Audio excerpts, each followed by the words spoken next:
Hi, and welcome to Ask a NaviGuide, which is part of the Abundant Aging podcast series from United Church Homes. I'm Mike, your host, and on this show, we tackle subjects in aging and family caregiving that can be stressful to work through, and we do this with tips and advice from United Church Homes' NaviGuide teams. Our NaviGuides have decades of experience helping families work through these issues, and we hope that what we share at the show will help everyone everywhere age with abundance.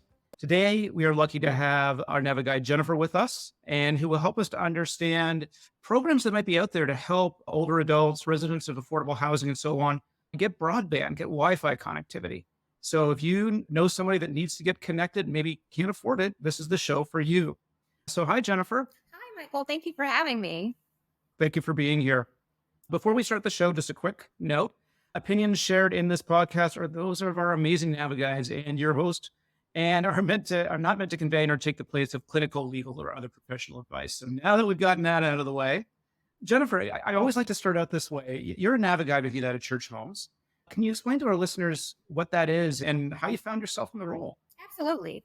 As a NaviGuide service coordinator, my job is to coordinate programs and services to help my residents stay as independent as they can for as long as they can, to maintain professional relationships with the residents in the housing community, to identify areas of need and make referrals to the community agency as needed. Also to promote wellness activities that may include scheduling health presentations or on-site mobile healthcare services. And last but not least, assist the residents in building informal supportive networks with residents, family members, and friends. That's amazing. And you work in the state of Mississippi, correct?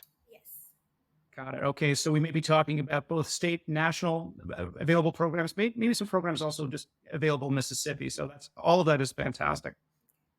So today we're talking about programs that are available for low-income residents, including seniors of affordable housing or people that may be low-income, period, that can help them get things like discounted cell phone plans, internet connections, devices. Before we go into what these programs are, I want to ask you first, why do you think it's so important for people to take advantage of these programs? I think that it's important for people to take advantage of these programs because it can help them save money, especially people that are on fixed incomes. Who doesn't want to save more money? Yeah. Absolutely. And so right now, can you just give us an overview of the programs you work with in Mississippi? I mean, what are they? How do you qualify? Usually I use the Lifeline services for providers like SafeLink Wireless and Assurance Wireless. In order to qualify for these services, you can qualify for one or two programs, well, multiple programs actually.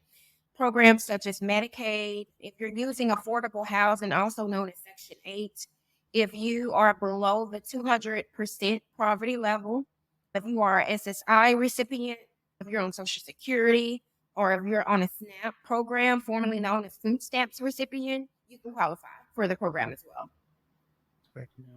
So these are state-run programs, and would it be fair to say that any state would have a program of this type?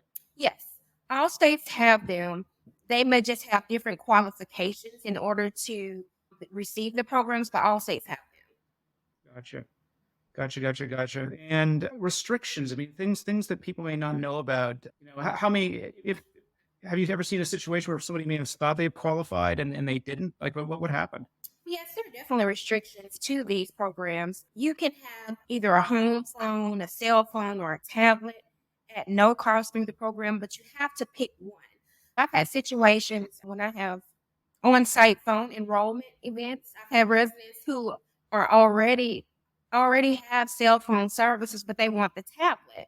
Well, at that time, I didn't know, and the resident definitely didn't know that you can't qualify for more than one service. So she said, yes, I want a tablet too. So she applied for it. Well, they canceled her cell phone services because you can't have more than one service. Okay, so important to know is that it's one, read the fine print. It's just so that you are regularly helping, the residents that you help to manage in the state of Mississippi qualify for these programs, find these things out, that sort of thing. Could you walk us through just the process of really just discovering where to find these sorts of programs and then maybe a few things that you do to help people qualify? Absolutely.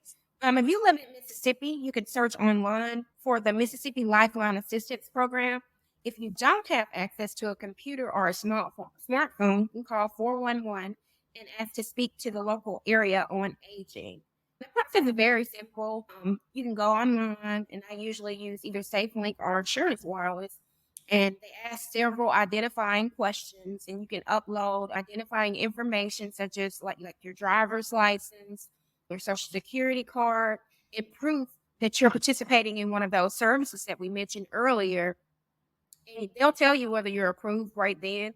And if you're approved, you should receive your mobile device or whichever device that you selected in 7 to 10 business days. Gotcha.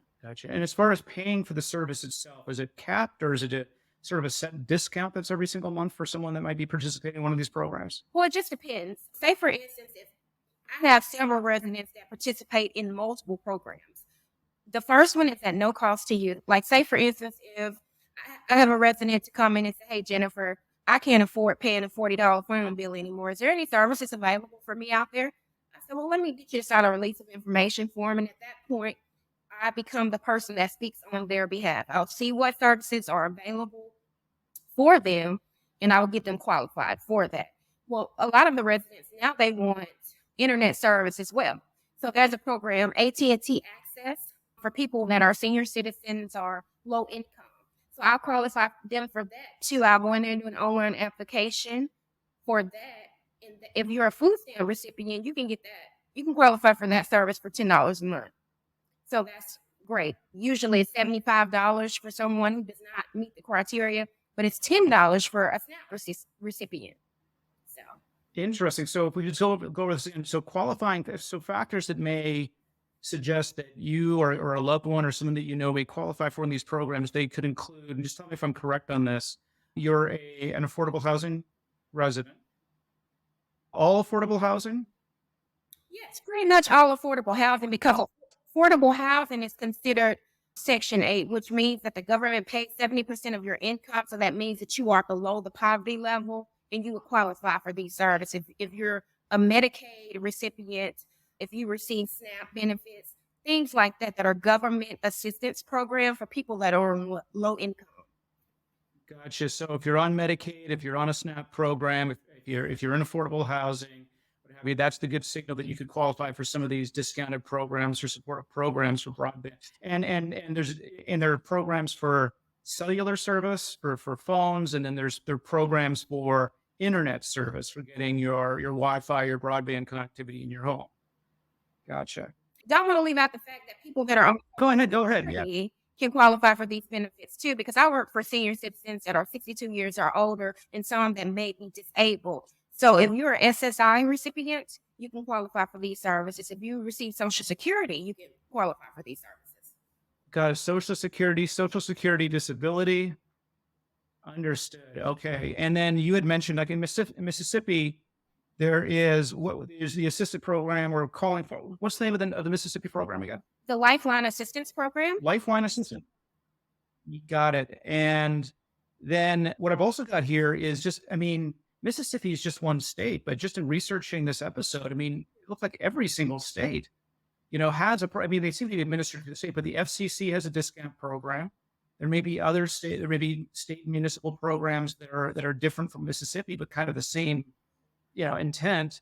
And I've written down here, everyoneon.org to look up affordable broadband and equipment programs by your zip code. Yes. So that's a great resource for listeners. And then I've got one on affordableconnectivity.gov, where it looks like you can also do some signups for the FTC discount programs. Yes. So great resources for listeners there. So anything else that you think that you'd like to share on these programs before we close this one out, Jennifer? And thank you very much for sharing the background. Oh, absolutely. I think that anyone can take advantage of this. A lot of times people won't apply because they feel like they can't qualify. But the only thing that they can tell you is yes or no. If you're on a fixed income and you can't afford internet service, or you can't afford a cell phone, the only thing that they can tell you is yes or no. So I say go for it. That's terrific. Great way to end it. So thank you so much, Jennifer, for being on this episode of Ask a NaviGuide. Thank you for our listeners for listening to this episode. And again, yes, you are listening to Ask a NaviGuide, which is part of the Abundant Aging podcast series brought to you by United Church Homes. If you like this week's show, please like, share, subscribe so we can bring you more of this great content. You can find us on YouTube at United Church Homes. You can find us at theabundantagingpodcast.com. More information on the NaviGuide service program, please visit www.uchnaviguide.org. And thanks again for listening. We hope to see you next time. Bye-bye.